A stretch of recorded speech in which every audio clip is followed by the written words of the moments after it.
मुझे पता नहीं चला, अभी को ध्यान आया। क्षमा चाहूंगा, ज्यादा इंतजार करना पड़ गया ना। संख्या बहुत कम है, क्या बात है?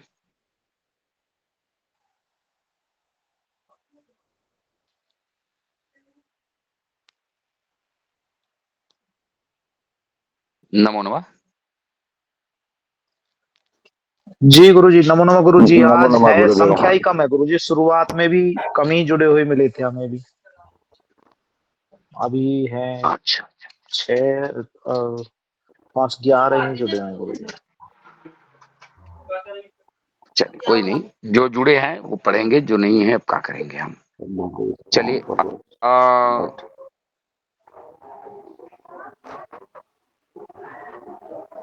आज क्या पढ़ना है भाई, आप लोग बता दो एक बार।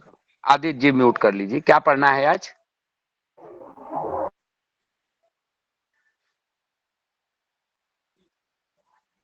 क्या पढ़ना है? आप लोगों को ग्रह स्पष्ट करना आ गया? जी गुरुजी, कल हमने वक्रीय पढ़ा था। कल हम लोगों ने वक्री ग्रह पढ़ा था, ठीक है। तो अब मुझे ऐसा लगता है कि हम लोगों ने नवग्रह स्पष्ट करना सीख लिया है, ऐसा मुझे लगता है। पता नहीं सही लगता है कि गलत लगता है, पर ऐसा मुझे लगता है कि हम लोगों ने नवग्रह स्पष्ट करना सीख लिया है। जी गुरुजी। अब आप लोग बताएं, अभी नवग्रह स्पष्ट करने में सूत्र नहीं लिखा, नवग्रह स्पष्ट किसको छोड़े।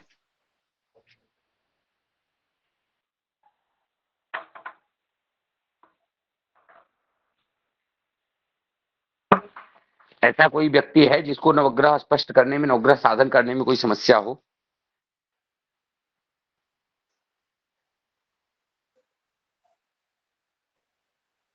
बताइए भाई, नहीं है तो बोलो नहीं समस्या है, अगर समस्या है तो बोलो समस्या है। नहीं है गुरुजी, हमें तो क्लियर हो गया अपना। तो बाकी और सभी सर भाई एक हैं तो सवाल वो बताएं। एक सवाल था मेरे मन में। जो हम हाँ, लोग सवाल के लिए देशांतर ही तो मैं निकालते रुका हैं हुआ था। सर, जो हम लोग जी देशांतर निकालते हैं, इसमें जो जी। हमारे पंचांग में दिया हुआ है कि एक शहर से दूसरे शहर की, या वाराणसी से हमारा दिया हुआ है पंचांग में, तो उसी मान को हम अच्छा, लेते हैं हाँ, या देशांतर हमें शायद, देशांतर शायद नहीं दिया होता। अक्षांश दिया हुआ है ना? अक्षांश दिया है, देशांतर नहीं दिया है। हमने आपको देशांतर पे बताया था। हाँ, देशांतर में बताया था। तो जी, इसे हमें फिर गूगल से ही निकालना पड़ेगा? नहीं, मैं भेज दूंगा। वो भारतीय ज्योतिष की जो नेमीचंद शास्त्री की पुस्तक है, उस पुस्तक में है। मैं भेजने का प्रयास करूंगा, समय नहीं मिल पाता जिसके कारण मैं भेज नहीं पाया हूँ। तो मैं भेज पुस्तक ले दूंगा। लेते हैं फिर एक हाँ, नेमीचंद शास्त्री की। हाँ हाँ। भारतीय ज्योतिष नेमीचंद शास्त्री, जी भारतीय जी, हम ज्योतिष ले लेंगे। नेमीचंद शास्त्री की पुस्तक आप लोग ले लीजिए, उसमें वो है। मैं ठीक देखता है, हूँ, नहीं तो मैं पीडीएफ ही डाल देता हूँ उसका। ठीक है गुरु। हम्म, डाली हुई है गुरुजी पीडीएफ। डाल दिया? हाँ जी, पहले डाली थी। अच्छा, पहले डाली हुई थी, ठीक है। और किसी को कोई समस्या?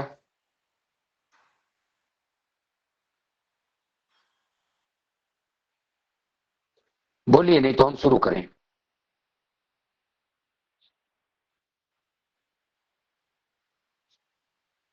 कोई समस्या नहीं है। चलिए एक बार हम लोग शुरू करते हैं पुनः वहीं से जहां से हम लोगों ने पीछे का कार्य किया था। एक्चुअल में देखियो, अभी मैं बस कुछ घर के काम कर रहा था और वहीं से मैं भूल गया था कि मुझे क्लास लेनी है। जैसे था वैसे मैं दौड़ के आया और मैं क्लास में जुड़ गया हूं। तो आगे की कक्षा को मैं अनवरत चालू रखूं? जी गुरु जी। जी गुरुजी। तो अभी तक हम लोगों ने जितना पढ़ लिया, हाँ, पंखा चला दो बस। अभी तक हम लोगों ने जितना पढ़ा है, इष्टकाल, भयात, भभोग, इष्टकाल साधन, भयात साधन, भभोग साधन, लग्न साधन, जो कुछ भी अभी हम लोगों ने पढ़ लिया है, अब उसके बाद हम लोग थोड़ा सा आगे पढ़ना शुरू करते हैं। अब करना क्या है, सबसे मूल चीज ये है कि हमें करना क्या है। तो करना यही है कि अब आप लोग इसको सब क्रमबद्ध कर लीजिए। सबसे मूल चीज आज आप लोगों को सीखना है, बड़े ध्यान से समझिएगा। सबसे मूल चीज आप लोगों को आज सीखना है चंद आपकी आवाज चली गई है गुरुजी। एक मिनट।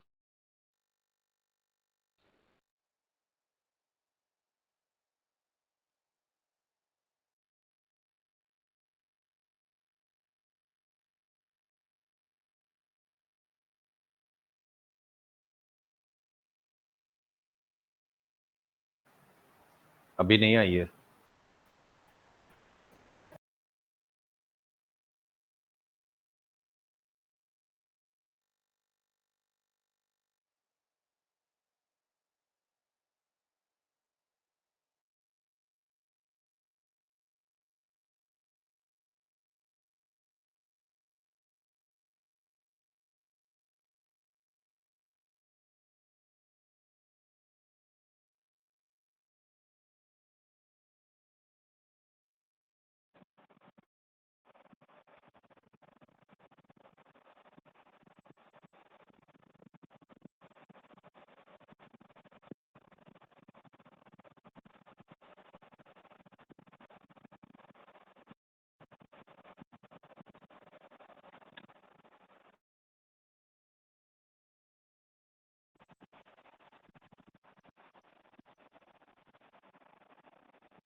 आवाज आ रही है? जी सर, अब आ गई।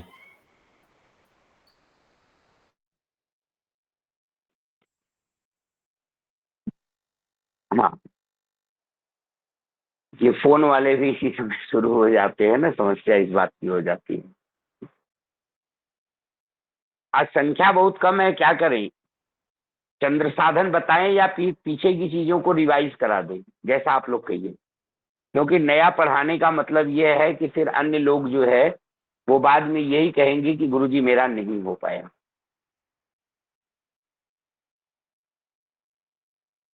नमो नमः गुरुजी। इसलिए सभी का जी भला नमो। देखते हुए तो गुरुजी यही है कि चंद्र साधन अगर कल ही कराया जाए तो सभी के लिए रहेगा। पता नहीं किस कारणवश ना जुड़े हों कुछ।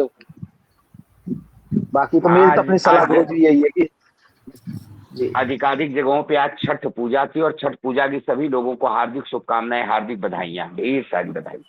आपको भी गुरुजी। आपको आपको भी भी। गुरुजी धन्यवाद एवं समस्त हमारे सहपाठियों को भी छठ पूजा की हार्दिक शुभकामनाएं। कोमल जी, आपको समझ में आ गया जितना बताया गया था या समस्या हुई? नहीं गुरुजी, आ गया। मैं यूट्यूब से देख लेती हूँ अगर कोई होती है समस्या। अच्छा, ओके। फिर हम लोग दो तीन मुद्दों पे हम लोग बात करते हैं और बात करते हुए फिर हम लोग आगे बढ़ते हैं चंद्र साधन के लिए। देखिए फिर से ध्यान दीजिएगा आप लोग। चंद्र साधन के लिए जैसे हम लोग इष्टकाल को, अभी चंद्र साधन कल ही पढ़ाएंगे पर थोड़ा बता देते हैं। जैसे हम लोग इष्टकाल को पलात्मक बनाते हैं, उसी प्रकार से भयात को भी पलात्मक बनाना है और भवोग को बनाना है। पलात्मक भयात, पलात्मक भवोग और पलात्मक इष्टकाल, ये तीनों चीज आप पलात्मक बना लेंगे, तब जाकर के आप चंद्र साधन इत्यादि। और नक्षत्र आपको क्रमशः मुहजबानी याद होनी चाहिए। अश्विनी, कृतिका, रोहिणी, मृगशिरा, ये एकदम रटे हुए होने चाहिए। Ashwini 2 number, Kritika 3 number, Rohini 4 number, Mrigashira ये क्रम से 2700 नक्षत्र आपको याद रहने चाहिए, इनकी जरूरत पड़ेगी, आपको पीछे पलट के बार बार देखना पड़ेगा। तो एक अच्छा ज्योतिषी वही है सभी नक्षत्रों के नाम याद हों, और अगर नक्षत्रों के चरण भी याद हो जाए तो ये आप समझ लीजिए कि आप की बेसिक मजबूत होगी। और मजबूत करना है तो हर ग्रहों का उच्च नीच और हर ग्रहों का मूल त्रिकोण। गुरुजी ये चरण कैसे आप याद समझ करेंगे? लीजिए कि जैसे अश्विनी के 4 चरण है ना, हाँ भरणी के 4 चरण है, उसका सूत्र हम आप लोगों को बता देंगे, उसका सूत्र बता देंगे, एक सूत्रात्मक ढंग से हम उसको एक बार आप लोगों को पढ़ा देंगे।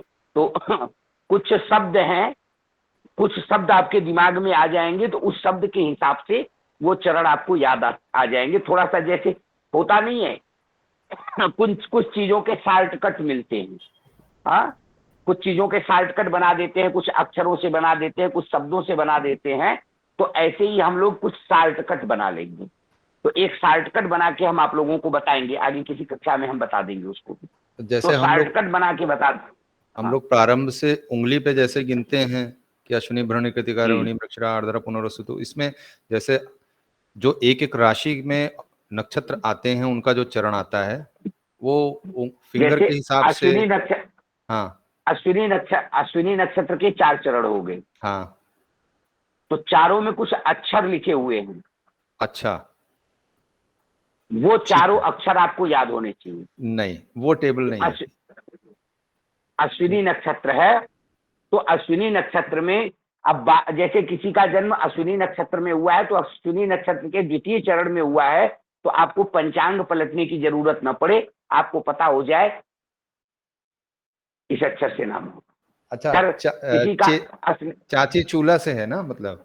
हाँ हाँ हाँ, ओके हाँ, ओके, ठीक है। तो इस प्रकार से जब आपको मैं सीरियस और बहुत छोटे ढंग से इसको मैं बता दूंगा।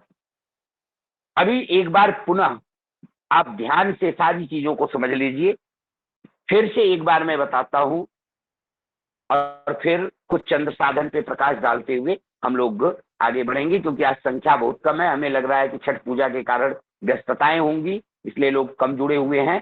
तो हम लोग एक बार कुछ चीजों पे प्रकाश डालते हैं, हो सकता है कुछ नई चीजें भी आपको मिल जाए, तो आप लोग बड़े ध्यान से इस बात को समझिए। सर्वप्रथम हम लोग समय का शुद्धिकरण करते हैं। कैसे करते हैं? समय का शुद्धिकरण करने के लिए हमने पूर्व में सूत्र बताया है कि हमारा पंचांग ऋषिकेश पंचांग के आधार पे हम आप लोगों को पढ़ा रहे हैं। आपके यहाँ का जिस देशांतर, जिस अक्षांश देशांतर पे आपके यहाँ का पंचांग बना हुआ होगा, जिस देशांतर पे पंचांग बना हुआ होगा, आप उसी देशांतर को मान करके जिस पंचांग से, जैसे हम ऋषिकेश पंचांग से सिखा रहे हैं, तो हम ऋषिकेश पंचांग का देशांतर आपको बताते हैं, वह है 82-30। 82-30 से अगर कहीं का देशांतर अधिक है तो आप क्या करेंगे, उसमें से इसको घटा देंगे, और अगर कम है तो आप अपने देशांतर में से उसको घटा देंगे। समय का शुद्धिकरण कर लेंगे। समय का शुद्धिकरण 4 मिनट होता है, एक देशांतर परिवर्तन पे 4 मिनट का समय होता है। 4 से जो आपका मान आता है उसमें 4 से गुणा कर लेंगे, जितना मिनट आपका मान आया। आप जोड़ना है तो जोड़ लीजिएगा, घटाना है तो घटा लीजिएगा। मैंने बृहद में इसको आप लोगों को बता दिया था।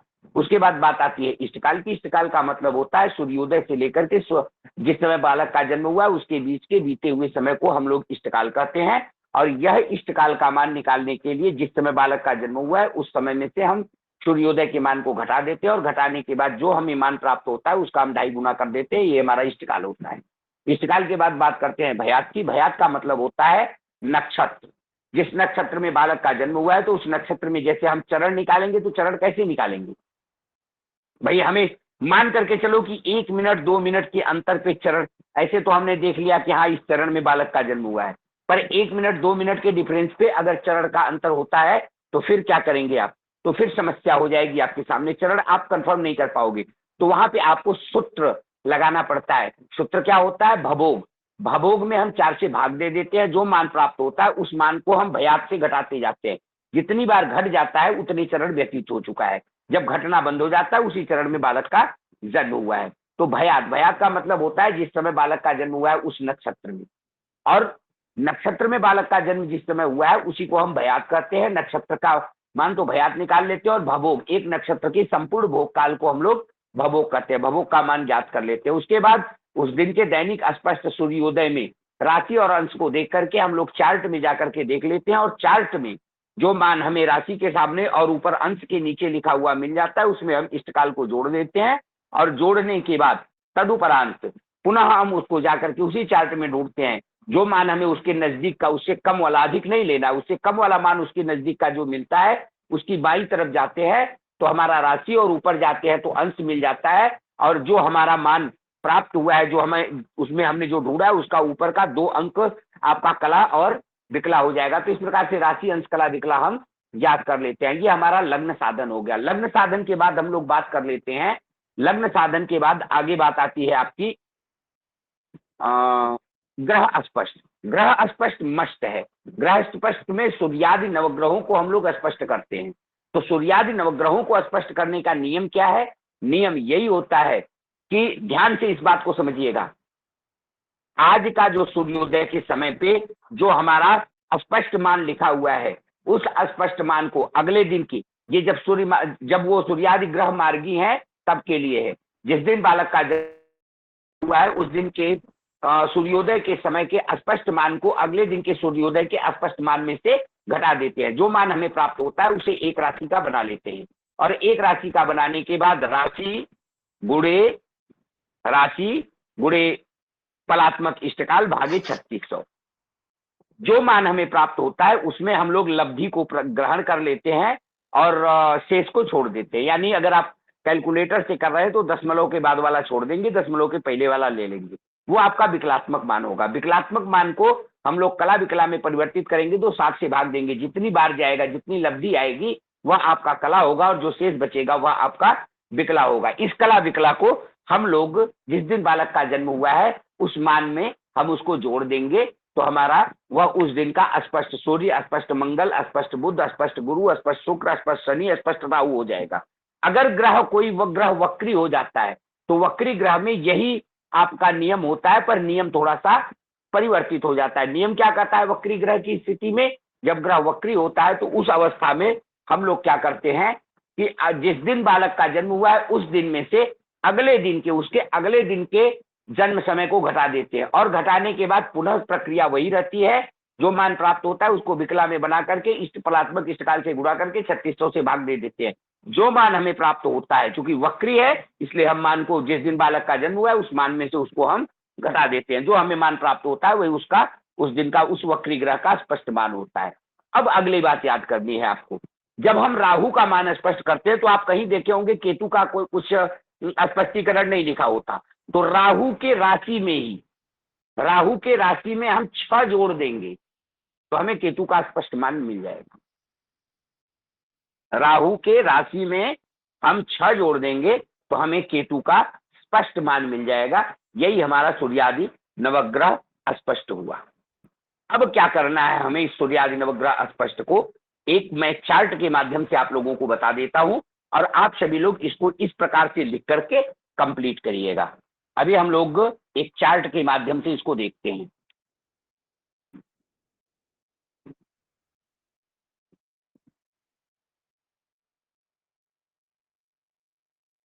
स्क्रीन दिखाई पड़ रही है आप लोगों को? जी गुरुजी। जी गुरुदेव। अब करना क्या है हम लोगों को, लीजिएगा, इसको हमने पढ़ लिया। ऐसे एक चार्ट बना लीजिए, आप सभी लोग ऐसे एक चार्ट बना लीजिएगा। अब मेरे बोर्ड पे बहुत ज्यादा जगह नहीं है इसलिए मैं केवल चार्ट का एक खाका बना दे रहा हूं आपके सामने। इसमें पहला जो कॉलम होगा ये वाला, ये कॉलम हो गया जिसमें आप लोग लिख लेंगे, और इसको ऊपर से भी एक ऐसे बना लीजिएगा, ठीक है। अब नीचे होगा आपका राशि, अंश, कला, विकला, और इसके नीचे आपकी होगी कला विकला के नीचे आप लिख लेंगे गति। अब आगे जो है वह ग्रह होंगे, ग्रह। तो पहले वाले में आप लिखेंगे सूर्य, फिर अगला बना लेंगे उसमें लिखेंगे चंद्रमा। इसकी बहुत जरूरत पड़ेगी, इसलिए इसको एक जगह बना के रखिएगा, ऐसा नहीं है अगर नहीं लिखेंगे तो फिर आपको समस्या हो जाएगी। मंगल, फिर बुध, आगे गुरु, शुक्र, शनि, राहु, केतु सब भर लेना, ठीक है। ये आपको लास्ट तक जरूरत पड़ती रहेगी, नवमान साधन में जाएंगे, अन्य जगहों पे जाएंगे तो इसको ढूंढेंगे। तो गति, जो सूर्य की गति प्राप्त हुई है, जो हम जिस गति को आप लोग विकलात्मक बनाते हैं, उस गति को आप यहाँ नोट कर देंगे। और सूर्य का जो राशि, अंश, कला और विकला आपको प्राप्त हुआ यहाँ लिखेंगे। ऐसे चंद्रमा का राशि, अंश, कला, विकला और उसकी गति लिखेंगे। फिर मंगल का ऐसे लिखेंगे। अगर वक्री, कोई ग्रह वक्री है इसमें से, तो जहां गति लिखेंगे, जैसे मान करके चलिए कि मंगल की गति आपकी 3/26 आई है, तो आप लिखेंगे 3/26। अगर वक्री है तो वह लिख करके शून्य मार देंगे, तो आपको समझ में आएगा कि अच्छा मंगल वक्री रहा है। गुरु वक्री है तो गुरु की मान लो गति है आपकी 3/16 है, तो 3/16 लिखने के बाद आप यहाँ व लिख दोगे। इससे समझ में आ जाएगा कि इसकी कुंडली में गुरु वक्री है। शनि वक्री है तो शनि के नीचे उसकी गति लिखने के बाद क्या आया था, शायद 1-1-2 आया था, तो 1-2 लिखने के बाद वक्री लिख लेंगे। और जब राहु लिखेंगे अंत में, राहु का मान लिखेंगे, तो राहु के नीचे आप 3-11 लिख करके वक्री लिख देंगे। ये हमेशा आपको 3-11 वक्री लिखना ही है। तो इस प्रकार से आप सबकी गति लिखेंगे और राशि, अंश, कला, विकला लिखेंगे। जब हम लोग नवमांश इत्यादि में जाएंगे, या जब हम लोग अभी चार्ट भरना शुरू करेंगे, तो चार्ट में हमें इसकी पूरे की जरूरत पड़ेगी। आपको इसके द्वारा ही, जब हम कारकांश पढ़ेंगे तब भी इसकी जरूरत पड़ेगी। तो आप इसको इसी ढंग से लिख करके आप लोग सभी ग्रहों को स्पष्ट कर लीजिएगा। आज हम लोग एक बार पुनः सभी ग्रहों को, चंद्रमा को छोड़ करके पूरे ग्रहों को स्पष्ट करते हैं एक क्रम से। पूरे ग्रहों को स्पष्ट करते हैं। सूर्य को स्पष्ट किया था आप लोगों ने। जी गुरु जी। सूर्य को देखो, सूर्य यहां मिलेगा आपको। औदयिक स्पष्ट सूर्य यहाँ लिखा हुआ है, जिस दिन बालक का जन्म हुआ है उस दिन का औदयिक स्पष्ट सूर्य आप ले लेंगे। मान को कैसे निकालना है आप सभी लोगों को पहले से पता है। सूर्य का मान क्या हुआ, आप यहाँ पे गौर से एक बार देख लीजिएगा। 1 2 3 4, ये 6 3 19 50 और उसके अगले दिन है 6 4 19 41। तो 6 4 19 41 में से 6 3 19 50 को हम घटा देंगे। जो हमारा मान प्राप्त होगा वह हमारी गति होगी, और गति को हम लोग कलात्मक बना करके 2210 हमारा इष्टकाल है, 2210 से गुणा करके और 3600 से भाग दे देते हैं। आप लोगों के मन में बार बार विचार ये आ रहा होगा कि गुरुजी ये भाग देने की बात क्यों करते, सीधा सीधा ये बात क्यों करते हैं, इसका स्पष्ट रीजन क्या है, स्पष्ट कारण क्या है, क्यों ऐसा करते हैं, ये शॉर्टकट सूत्र क्यों है। तो शॉर्टकट सूत्र का नियम आप लोग समझ लीजिए। कहते हैं हम लोग कि एक अहोरात्र में 24 घंटा होता है। आज सूर्योदय से लेकर अगले दिन के सूर्योदय के बीच का समय हमारा होता है 24 घंटा। यही समय होता है ना।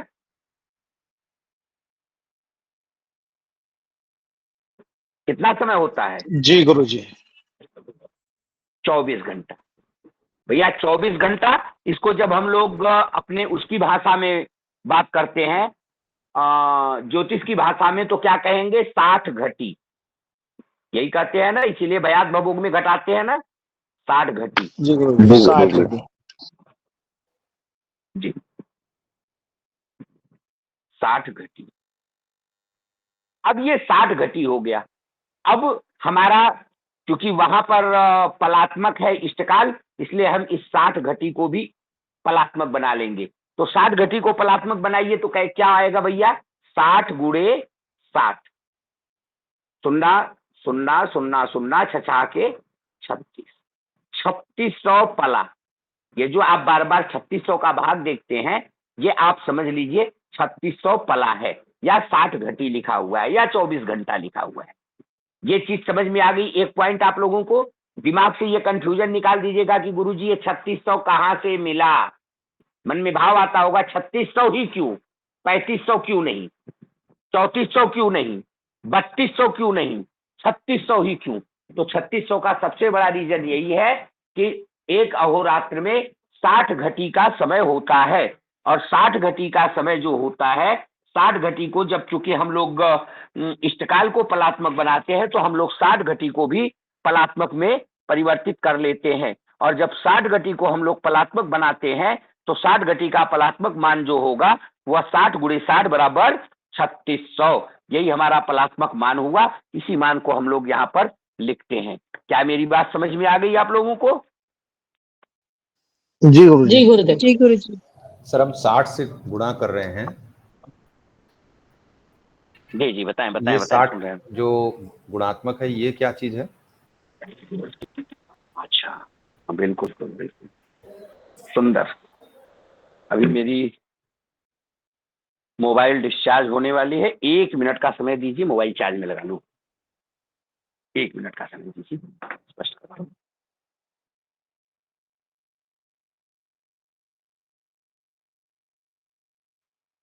दूसरी मोबाइल भी डिस्चार्ज है आज ही, समस्या इसी बात का है।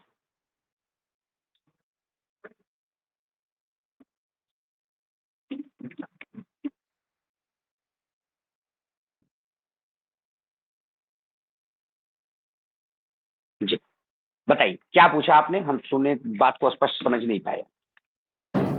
सर मैं जहां तक समझा हूं कि ये 24 घंटे में 60 घटी होती है, और घटी को पल में बनाने के लिए हम जो है 60 से गुणा कर रहे हैं। बिल्कुल, तो हम आपको बताते हैं, इसका भी मतलब समझ लीजिए, इसको भी और डीपली समझ लीजिए। ऐसा नहीं है, इसको पूरा डीपली समझिए, पूर्णतया समझ जाइए।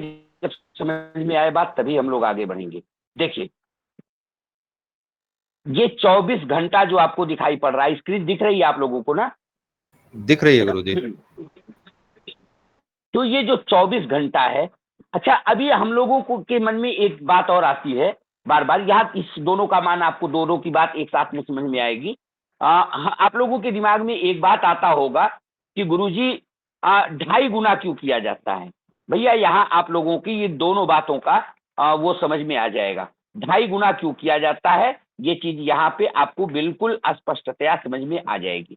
देखिए, ये हमारे पास 24 घंटा है, तो 24 घंटा का समय आप सभी लोग अच्छी तरह से जानते हैं।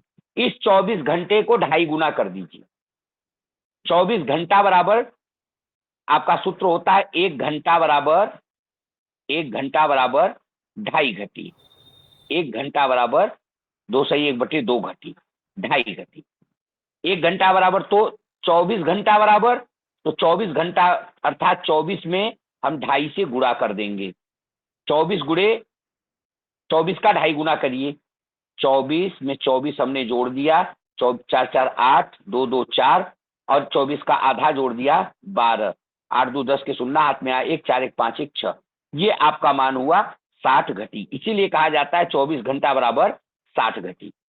अब अगला सूत्र का आपने अभी जो प्रश्न किया, आपका उसका उत्तर, आपने प्रश्न किया कि 60 ये गुणात्मक क्या है, तो हमारा अगला सूत्र कहता है कि 1 घटी बराबर 60 पला। 1 घटी बराबर 60 पला, तो 60 घटी बराबर कितने पला होगा? क्योंकि हमने उधर इष्टकाल को पलात्मक बनाया है, तो हम इसको भी पलात्मक बना देंगे। तो 60 घटी, तो 1 घटी बराबर 60 पला, तो 60 घटी बराबर 60 गुणे 60 बराबर 3600 पला। क्लियर? क्लियर है गुरुजी।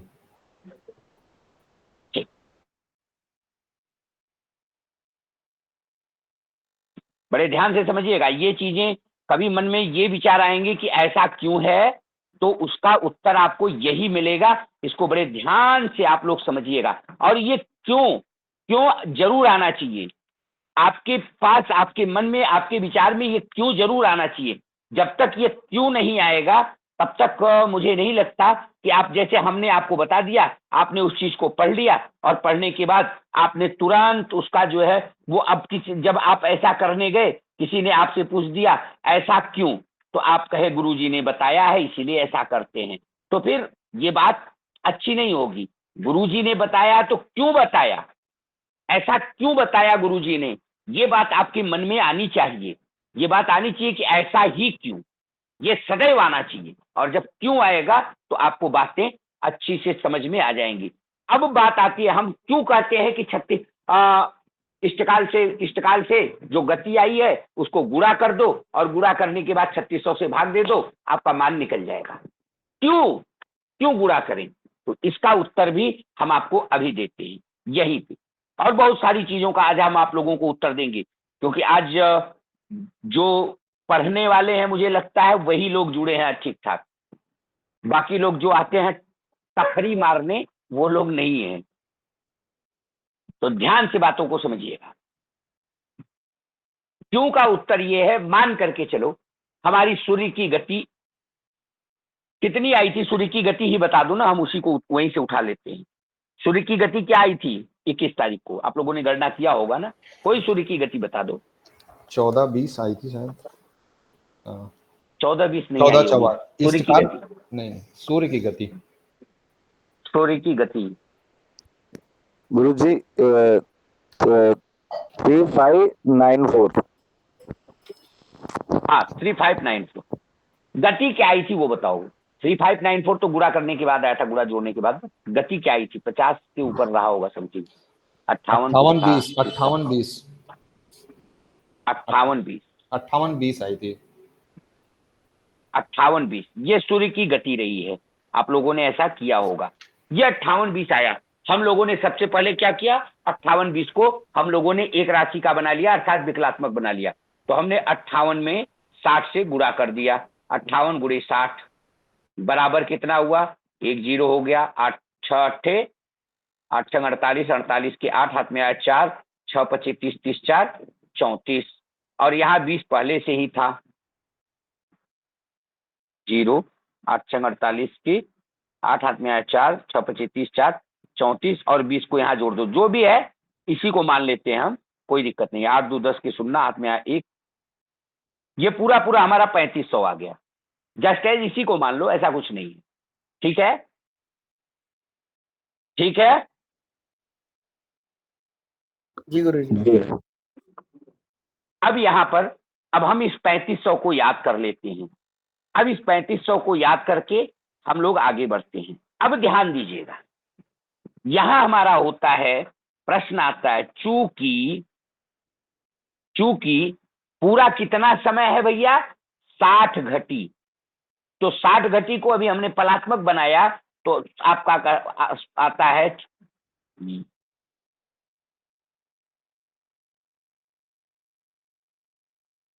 चूंकि 3600 पूरा लिखा जाता है, चूंकि जो गणित पढ़े होंगे वो जानते होंगे, चूंकि 3600 पला में चलता है, 3600 पला में चलता है। 3600 पला अर्थात 60 गति में सूर्य की गति कितनी है, तो अभी आपका आया था 3500, यही लिखा था आपने ना।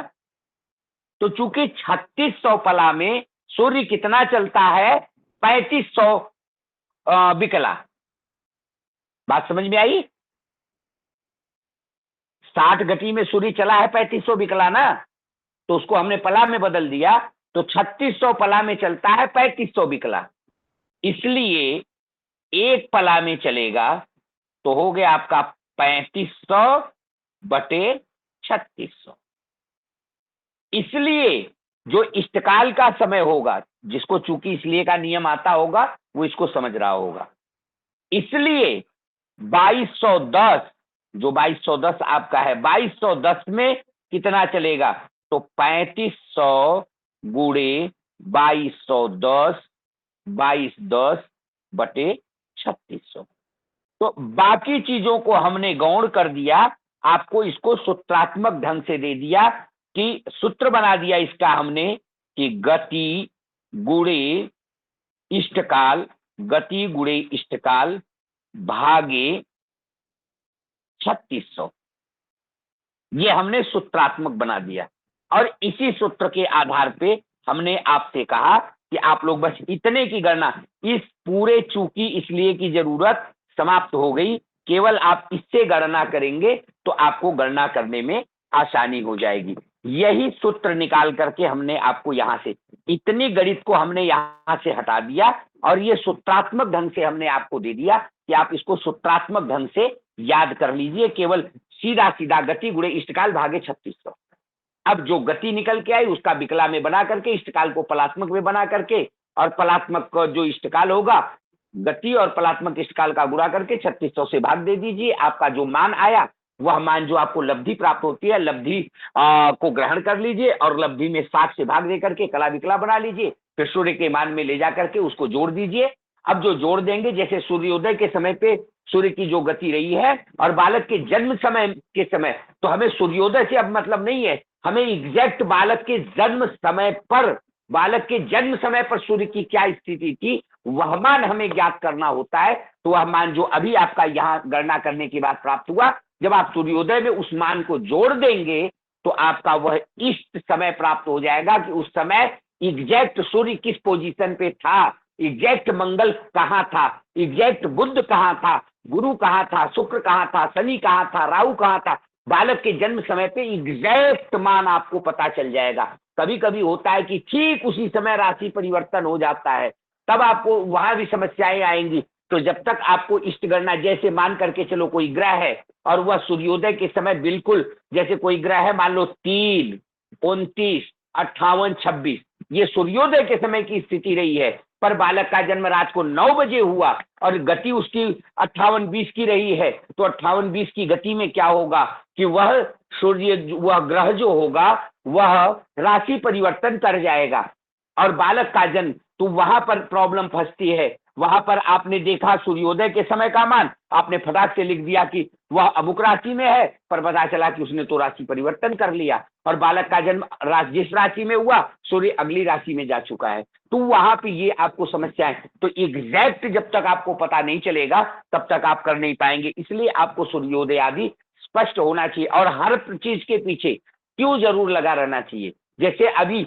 सबसे सिंपल सा प्रश्न तो ये आता है कि सोमवार के बाद मंगलवार ही क्यों आता है? कभी दिमाग में आई है ये बात? सर पृथ्वी से दूरी की वजह से, चंद्रमा के बाद फिर मंगलवार, मंगल ग्रह ही आता है सर, इस वजह से है। मुझे आपकी स्पष्ट कुछ है नहीं। बातें तो, हाँ कुछ बातें आपकी ठीक है दूरी की वजह से, पर बिल्कुल एग्जैक्ट नहीं है ये बात। ये बात बिल्कुल एग्जैक्ट नहीं मैंने है। गेस किया है, मुझे एग्जैक्ट पता नहीं है। हाँ यही चीज होता है ना। मैं बताता हूं, रविवार के बाद सोमवार ही क्यों आता है।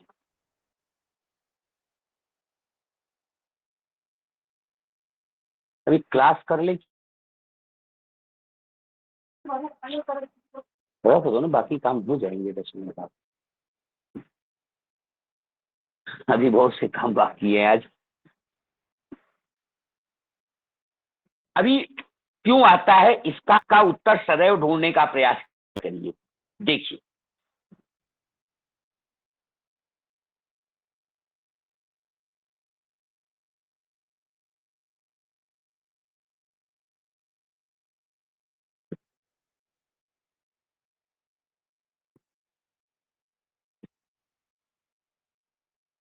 एक सेकंड, मैं आप लोगों को इसको बताना शुरू करूंगा वार के हिसाब से।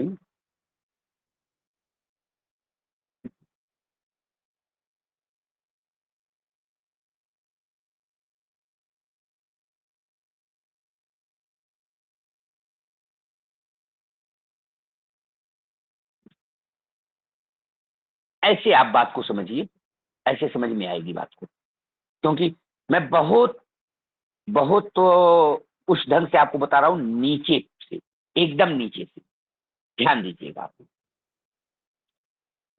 कल मैंने आप, एक मिनट, कल मैंने आप लोगों को वो बताया था, मैंने कहा था कि मैं इस पे बाद में चर्चा करूंगा, पर आज समय आ ही गया है तो हम आज ही चर्चा करते हैं। कल मैंने आप लोगों को एक ऐसे राउंड फिगर बनाया था और मैंने कहा था कि इसके चारों तरफ सभी ग्रह घूमते हैं, पर ये मान लो हमारी पृथ्वी है, ठीक है?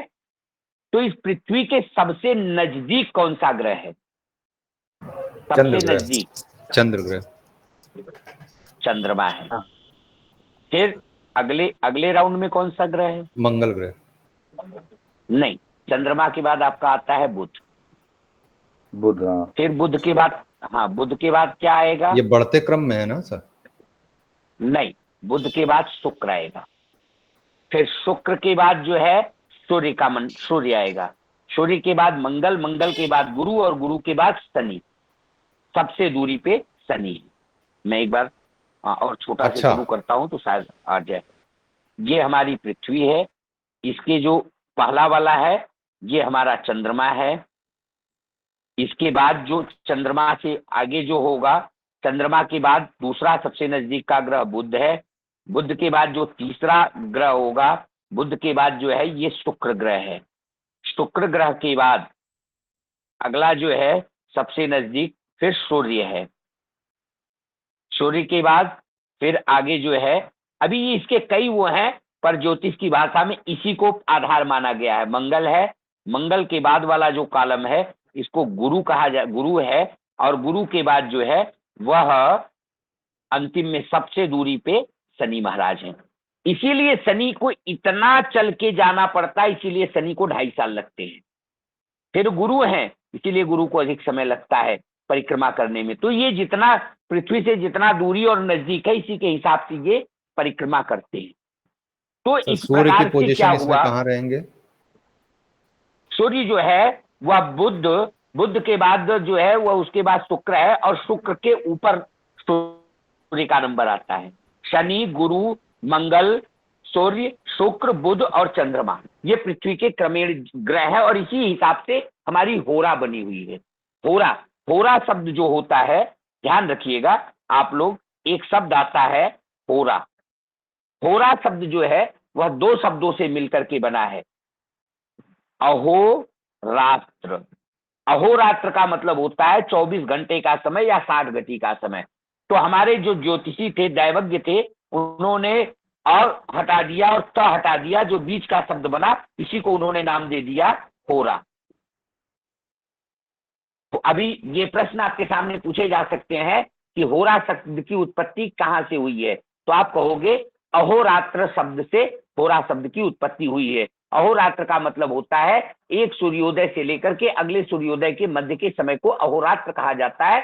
और इसी को हम अ और त्र को हटा देते हैं तो हमें जो है वह जो शब्द प्राप्त होता है उसी को हम होरा कहते हैं। तो इसी प्रकार से इसी क्रम में हमारे होरा का निर्माण हुआ। तो जिस समय पृथ्वी पर सर्वप्रथम ये आपका प्रारंभ हुआ चक्र, तो सबसे ऊपर ऐसे क्रम से आप जो हमने क्रम आपको बताया उस क्रम को आप इस प्रकार से नोट कर लीजिए। केवल इसी को नोट करिए। शनि, शनि के नीचे फिर हमने क्या बताया था, गुरु, गुरु के बाद बोलते जाइएगा, गुरु के बाद मंगल, मंगल, मंगल के बाद शुक्र, सूर्य, सूर्य, सूर्य, मंगल के बाद सूर्य, सूर्य के बाद शुक्र, शुक्र, शुक्र के बाद बुध, बुध, बुध, बुध के बाद चंद्र, चंद्र, चंद्रमा। ये हमारा क्रम हो गया 1 2 3 4 5 6 और 7। तो जब ये हमारा क्रम है तो क्यों नहीं हमारे दैवज्ञों ने इसी क्रम में दिनों का नाम रख दिया। अरे जिसको रविवार कहा उसको शनिवार कह देते, शनिवार के बाद गुरुवार आता, गुरुवार के बाद मंगलवार आता, मंगलवार के बाद तब रविवार आता, रविवार के बाद शुक्रवार आता, बुधवार आता, फिर चंद्रवार आता, फिर सूर्य, चंद्रमा, मंगल, बुध, ऐसे वार क्यों आए। अब यहीं पे वो होता है, यहीं से प्रारंभ होता है। जब सर्वप्रथम जब इस पूरी सृष्टि की संरचना हुई तो उस समय सबसे पहले कौन दिखाई पड़ा था पृथ्वी पे, यह सूर्य दिखाई पड़ा था चमकता हुआ। सबसे पहले कौन दिखा था, सूर्य, सूर्य दिखाई पड़ा था। तो पहला जो प्रारंभ किया दैवज्ञों ने, उन्होंने कहा कि पहला वार सूर्यवार होगा, पहला वार सूर्यवार होगा। ये सूर्यवार यानी रविवार या जो भी आप नाम दे सकते हो, भानुवार, दिवाकरवार, जो भी कह सकते हो, यह सूर्य का नाम है और उसके बाद सूर्य का दिन है, सूर्यवार है, सूर्य का दिन है। उसके बाद अब सूर्यवार, तो सूर्यवार के बाद शुक्रवार आना चाहिए था, फिर चंद्रमा कहां से आ गया, तब बात आती है। फिर दैवज्ञों ने क्या किया, दैवज्ञों ने देखा तो ये जो सातों का प्रभाव था वह पृथ्वी पे एक एक घंटे की होरा के रूप में दिखाई पड़ रहा था। तो सूर्यवार से उन्होंने गिना तो 24 घंटे, एक अहोरात्र में 24 घंटे का समय होता है।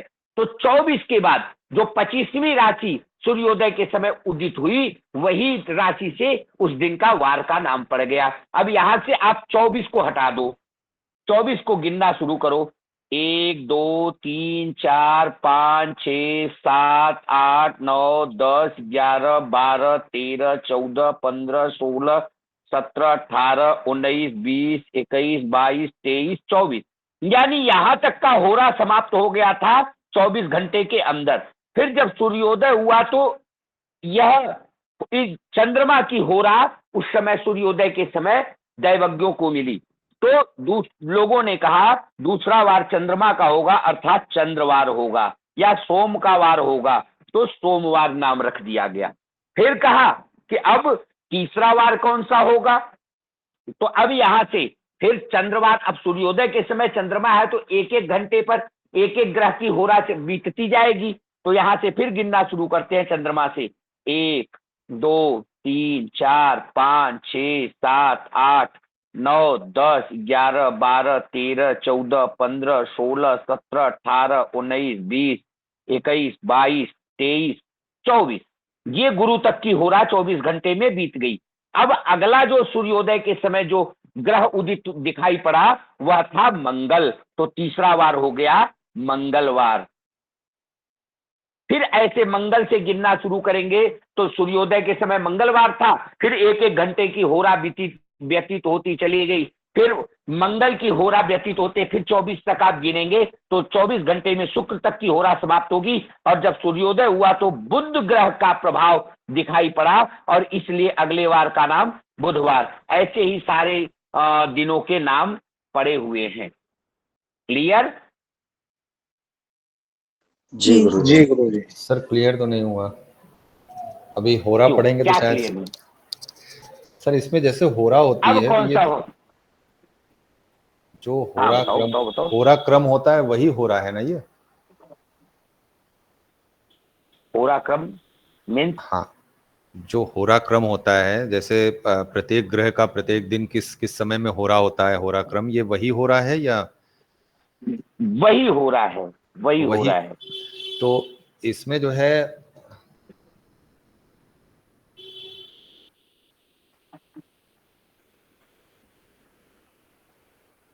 बताइए बताइए बताइए।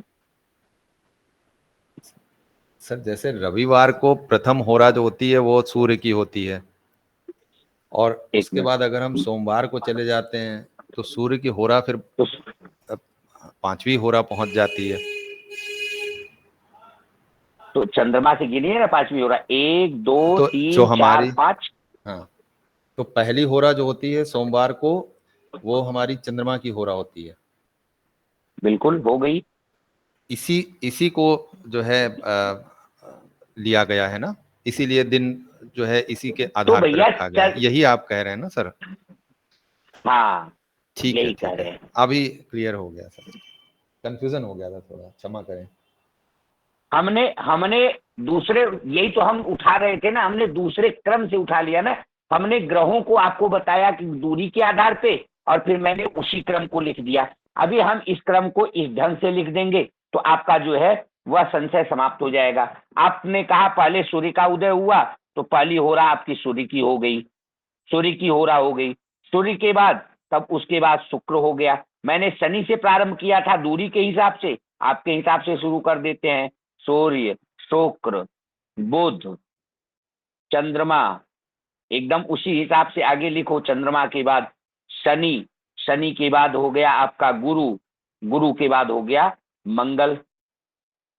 अब ये आपकी होरा का क्रम हो गया, 1 2 3 4 5 6 और ये हो गया 7।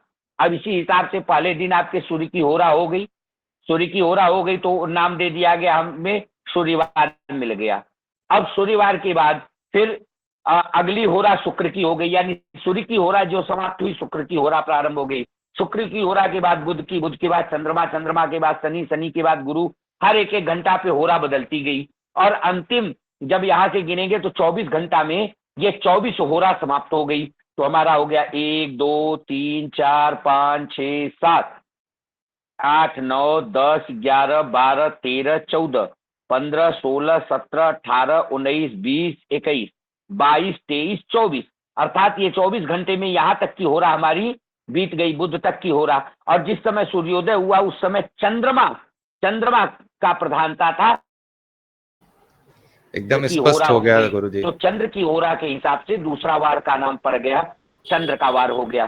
फिर यहीं से हम लोगों ने चंद्रमा से शुरू किया, तो चंद्रमा के बाद फिर 24 घंटा, तो चंद्रमा के समय चंद्र उपस्थित था, तो यहाँ से 24 घंटा बीता। 1 2 3 4 5 6 7 8 9 10 11 12 13 14 15 16 17 18 19 20 21 22 23 24, ये यहाँ तक की होरा 24 घंटे के बाद बीत गई। और उसके बाद मंगल राशि का प्रभाव, या मंगल राशि सूर्योदय के समय उदित हो रहा था, तो उन लोगों ने कहा कि मंगल राशि का उदय हो रहा है, इसलिए इसका नाम मंगलवार रख देते हैं। अब कोई पूछेगा कि मंगल की होरा में दूसरी होरा किसकी आएगी, तो मंगल की होरा में दूसरी होरा सूर्य की रहेगी, तीसरी शुक्र की, चौथी बुध की, पांचवी चंद्रमा की। और ऐसे बीतते बीतते जब आप देखेंगे तो 24वीं होरा आपकी शुक्र की व्यतीत होगी, और उसके बाद मंगलवार के बाद अगला बार आपका आ जाएगा बुधवार।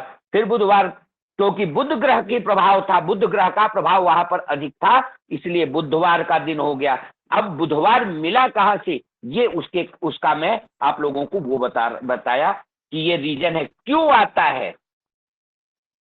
हम कहे अगर इसी क्रम में जो होरा का क्रम था, इसी क्रम में वार का नाम रख देते तो क्या दिक्कत होती, पर उसका मूल कारण यही था कि सूर्योदय के समय जो ग्रह उदीयमान हो रहा था, उदयमान हो रहा था जिस ग्रह का, क्योंकि हमारे ज्योतिषियों ने 7 ही ग्रह को ही प्रभावित किया, राहु और केतु केवल छाया ग्रह हैं, पर प्रभाव ग्रहों का जैसा है, इसलिए उन्होंने उसको ग्रह में शामिल कर लिया। पर ग्रहों की संख्या मूलतः 7 ही है, तो उन्होंने 7 ग्रहों को 7 पृथ्वी से दूरी के आधार पर व्यवस्थित किया और देखा।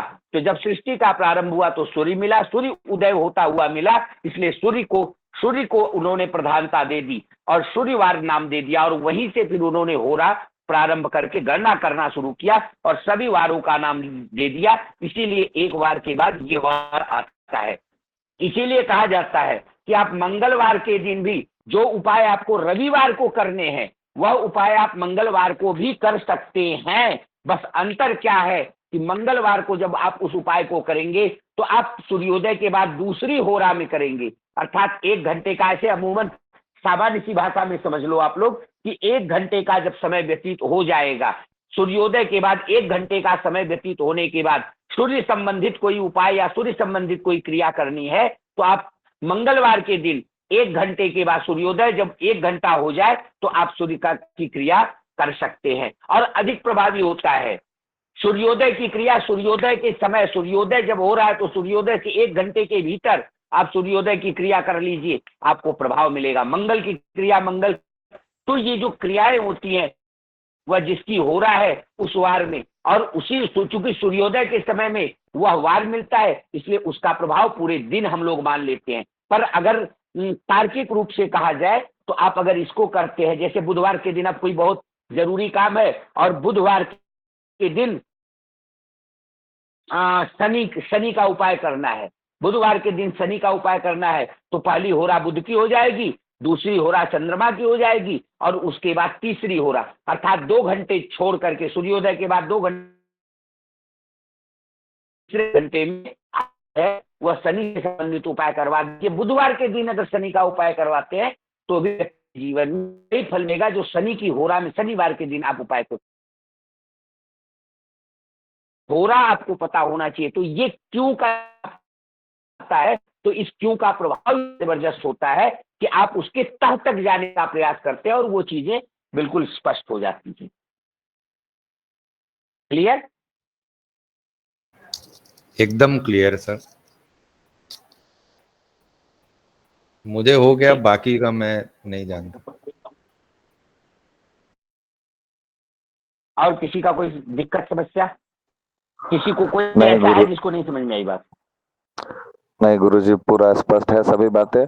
गुरुजी, इस पे एक प्रश्न ये था कि जैसे अगर मान लीजिए अगर ऐसे कर रहे हैं तब तो किसी भी चीज का उपाय किसी भी दिन किया जा सकता है उसके होरा में? भाई मैंने तो वही कहा, किया जा सकता है, पर हर बात को मतलब बहुत आवश्यक है। अब जैसे शनि का जप करवाना है, अब शनि का जप करवाना है, आप बुधवार को शुरू कर देंगे, तो थोड़ा सा समझिए बात को। तो जी गुरुजी, मतलब होती है। मैं बात समझ गया। मेरा कहना ये था कि मतलब किया जा सकता है ना उसके होरा में, ऐसा बस अब खाली इतना ही। वही वही तो कहा मैंने भगवान की, किया जा सकता है। आवश्यकता पड़ने पर किसी भी होरा में किसी भी होरा का कार्य आप कर सकते हो। बस जी वह गुरुजी। होरा का उसका समय चलना चाहिए, उसकी होरा चलते रहनी चाहिए। जी एक छोटा सा प्रश्न मेरा और था ये कि जैसे हम जैसे होरा की बात अभी हो रही थी, तो जैसे शुभ मुहूर्त की बात होती है, तो कार्य का आरंभ शुभ मुहूर्त में हो जाना चाहिए और फिर उसके बाद हाँ खत्म बिल्कुल चाहे बिल्कुल, जब हो। इसी चाहे प्रकार जब से हो। इसी प्रकार से अगर हम होरा भी ले रहे हैं तो उस होरा में हम कार्य का आरंभ कर दें, फिर खत्म चाहे जितनी देर में हो। बिल्कुल बिल्कुल बिल्कुल, ठीक है, ये स्पष्ट कर है। सकते हैं, ये कर सकते हैं। और करने के लिए हम लोग तो बिल्कुल करते हैं। हम तो पर्सनली आपसे बताएं, मैं अपनी बात बताता हूँ। कोई भी कार्य किसी भी दिन में सिर्फ होरा देख करके, अब जैसे अब यहाँ एक बात आती है, एक बात को आप समझिए, इसको आप इस बात को ध्यान से समझिए। जैसे पता चला हमें आज सोमवार का दिन है, आज सोमवार का दिन है और हमें बुध से संबंधित उपाय करने हैं, या शुक्र से संबंधित उपाय, या सूर्य से संबंधित उपाय करने हैं। तो बुध से संबंधित उपाय करने हैं तो बुध, अब चंद्रवार का दिन है बुध, तो बुध की होरा कब आएगी? तो चंद्रमा, सातवीं होरा आएगी। शनि, गुरु, मंगल, सूर्य, शुक्र और बुध। तो शुरू सुबह से प्रारंभ करेंगे आप, तो सूर्योदय के बाद 6 घंटा छोड़ के 7वें घंटे में, मान लो सूर्योदय 6 बजे हुआ और आप जो है वह बुध का उपाय करने जजमान को कहेंगे आपको 1 बजे आना है, हम 1 बजे से पूजा शुरू करेंगे और बुध का जप करना है। तो 1 बजे से शुरू करेंगे तो कहेगा पंडित जी एक सुबह की मीटिंग कहीं और बिजी थे और शाम को हमें अटका रहे हैं, तो इसलिए बुध को ही उनका शुरू करो। पर आप ये जानते रहो, आपके दिमाग में ये बात चले कि बुध का अगर किसी भी दिन किसी की भी आवश्यकता पड़ गई तो आप किसी दिन किसी भी होरा का उपाय कर सकते हैं। प्रत्येक दिन हर होरा रहती। क्लियर? जी गुरुजी। स्पष्ट है, स्पष्ट। अब एक चीज आप लोग ध्यान पूर्वक समझ लीजिएगा, कल आप लोग क्या करके आएंगे। कल मैं बहुत ज्यादा, हमें समय आप लोग हमारा नहीं लेंगे, तो कल मैं आप लोगों को चंद्र साधन बिल्कुल विधिवत समझा दूंगा। कल चंद्र साधन क्लियर हो जाएगा। हमें कल क्या क्या करना है, आप पूर्व में तैयारी करके चंद्रमा के साधन के लिए क्या करके आएंगे। आप हयात जो आपका निकला होगा 21 तारीख वाला, और जो आपने अपना किया है, सारे भयात को आप लोग पलात्मक और सभी भवों को आप लोग पलात्मक बना लेंगे। भयात और भवों को पलात्मक बना लेंगे। पलात्मक बनाने का नियम क्या है? कला में 60 से गुणा करके, और उसके बाद कला में 60 विकला से को गुणा जोड़ देंगे। करके विकला को जोड़ देंगे, आपका वो क्लियर हो जाएगा। ठीक है, तो कल आप सभी लोग भयात और भवों को कंप्लीट करके आइएगा, सब पलात्मक बना करके आप लोग रखे रहिएगा। कल हम आप लोगों से मिलते हैं, और तब तक के लिए आप सभी लोगों को धन्यवाद, साधुवाद, सर्वे नमो नमः, सभी को राधे सर्वेभ्यो राधे। नमो नमः। कल मिलते हैं।